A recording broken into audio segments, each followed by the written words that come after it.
Bare naked,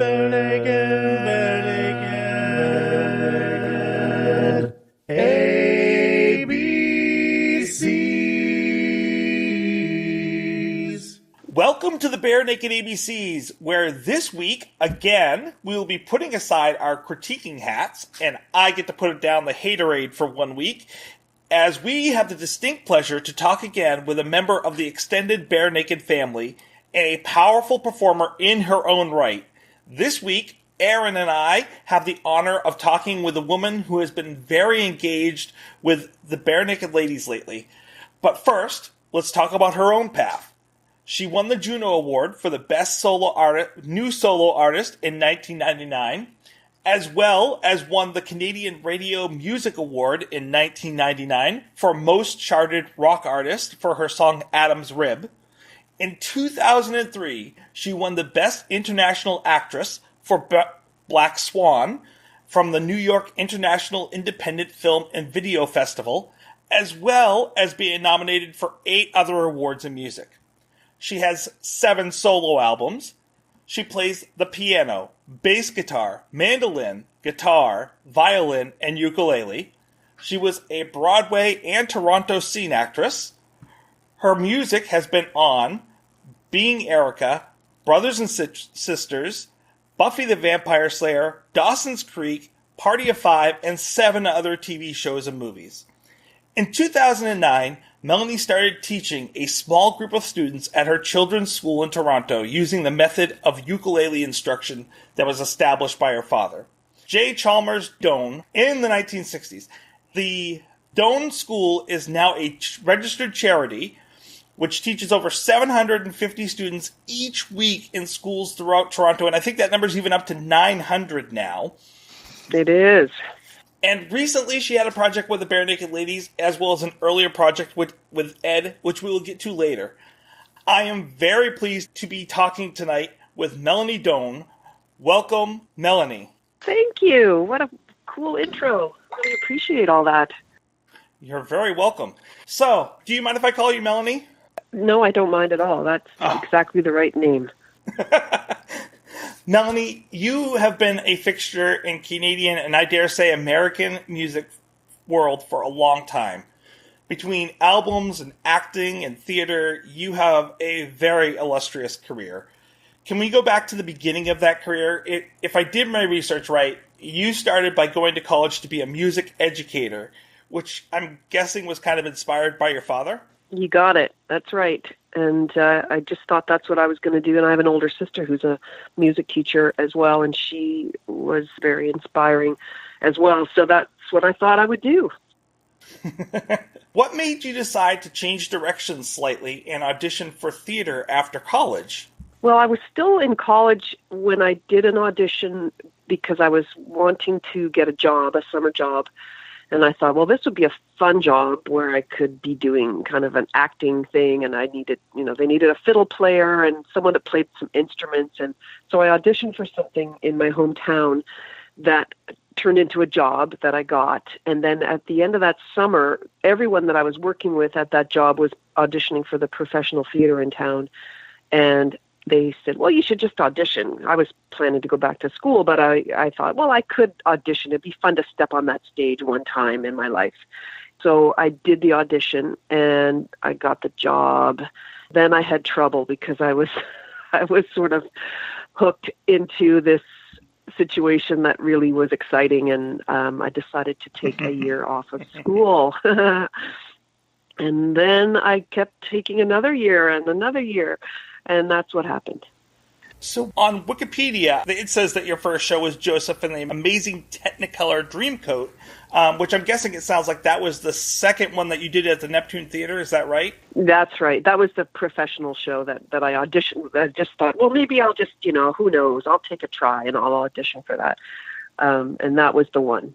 That was the one that was a proper job, and I became an equity member, and I got my card and all the things that start to happen when you become a working person. And it was an exciting opportunity, and I really couldn't pass it up. So that's why I took a break from my studies after my second year, and then I just kept taking the break because I kept working, and then moved to Toronto and kept doing theater, and then eventually got back to music as well, but I was sort of doing it while I was exploring this theater world, which was wonderful and a really great way to learn about discipline and learn about being a professional and finding out, people that you like to be around and what it's like to make a living at doing the thing that you love. And I learned from so many wonderful professionals, and theater was a really cool stepping stone because of all of that discipline and because of all of the tradition. And I really am grateful for that. So what was the role that you had in Joseph? Well, there aren't a lot of female roles in that one, are there? I was just, right. I was in the chorus, and I I was just in the dance numbers, and then it was a chorus. It's kind of a big chorus show. The production right. I was in was a smaller. It was before that big revival that they did in Toronto. Anyway, I'm not sure it went around the world, but Donny Osmond did a big revival at one point, and it was before that. It came ahead of that whole thing. So it was a smaller production, really, but it had a pretty big cast, and it was the kind of thing where there's a million different styles of music. If you know the show, it's got lots of campy kind of. There's a country number. There's a supposed to be a French sort of accordion style, silly song, and then there's all these different calypso number, all these different styles, but it's kind of campy and awesome and silly but great music. And so I got to do all of those numbers and do dancing and singing and just be singing with amazing, really great professional singers, and it was just a really fun job when I was 19, or 18, whatever it was. Well, and how long did you do that show?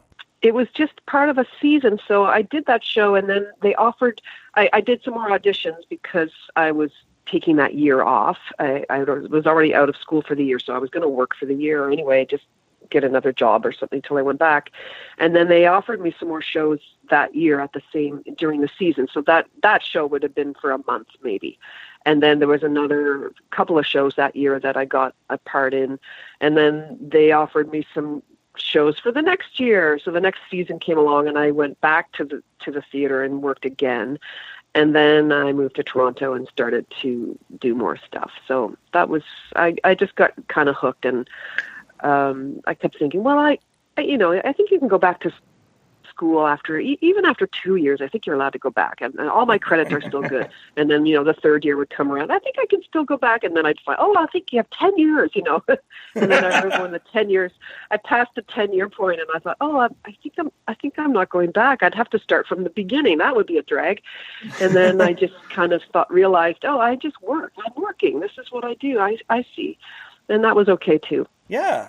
So at what point did you go down to Broadway? That happened a few years later. I got in a show when I was in Toronto for a while, and it was the Buddy Holly story, which was a really fun show to be in. And they had, again, it was a great big cast, and they kind of recreated the story, kind of like the movie Buddy Holly story, where they, Buddy goes in the studio and all the things that he did and all those great songs, and then they recreate that final concert. So it's so, touching that they, all the people that were on that big show, the Big Bopper and Richie Valens, and they all died on that terrible crash. But in the show, it's like a big live performance with all of those performers and a great big cast. So we had a huge band on stage, and they do the whole thing with all of those performers, and it's really, it's a fun show to be part of. And I was hired to play fiddle because there was some country music in the beginning of the show, and then I played bass for some stuff, and I played lots of little characters, and I got to sing on all the good numbers, and so that was another really cool opportunity. And then we went to New York for a while, and that's a really cool experience. Wow. How did your time in the theater, because it sounds like Broadway was kind of that end spot where you then started releasing your own music. How did that theater time shape and mold you into what you now bring to music education today? I don't know where the education crosses over with the theater part, but I know that the discipline and the dedication to the art is something that the theater taught me so that I could move into creating my own music. And I had the structure or the example of structure from theater that really helped me when I moved into songwriting and into working with my own band and doing things Because if you don't have structure, you're creating your day. When am I going to write this music? When will I rehearse? When am I going to do all the things that I want to accomplish? And they're all on your own schedule. It's up to you to figure it out and execute it and make it happen and find places to play and get an agent and all those things that you need to do. And I learned about that kind of hard work from the theater. Mm-hmm. And then I think further down the line, it was kind of like a giving back, people who had helped me as a kid. And, a big part of that is my parents, but a big, when people in the community create something where you get to learn music, it inspires you to do the same for other little kids. And that kind of came full circle. So, I mean, the theater is all part of that, but it's all connected when it's arts and it's nurturing people to find their own path, whatever it may be. But from that creative point of view, you get pretty passionate about finding ways to help kids find that within themselves. What a great answer. I was just listening a little earlier to Adam's Rib.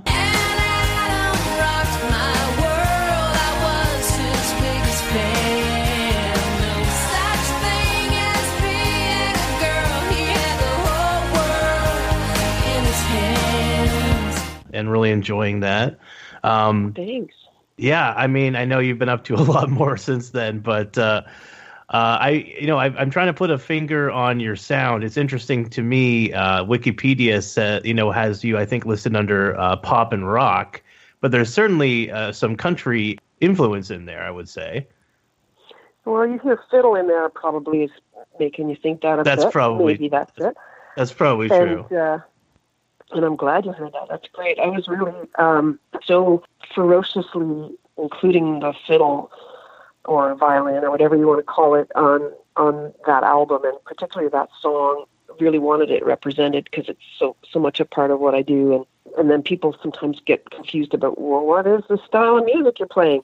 I think that kind of a influence that way back, John Mellencamp had used fiddle on some stuff, but it was really, of course, it has a folky and country feel, but it was also really rockin' sound, and that was an example that I used to look to and try to explain to people. It doesn't have to just be slotted here or there. You can use it, it's a pretty versatile instrument. You can use it all over the place, but that was one of my passions at the time, to really make sure that it was represented and that I would be able to play it live and be able to show what I was up to. And anyway, I'm glad you heard it. Thanks. Well, I certainly agree. I love the fusion of rock and strings, and some of my favorite albums have been introducing strings into rock and kind of blending the beautiful kind of gliding, singing element of the strings in with the much more kind of thumping rhythm section oriented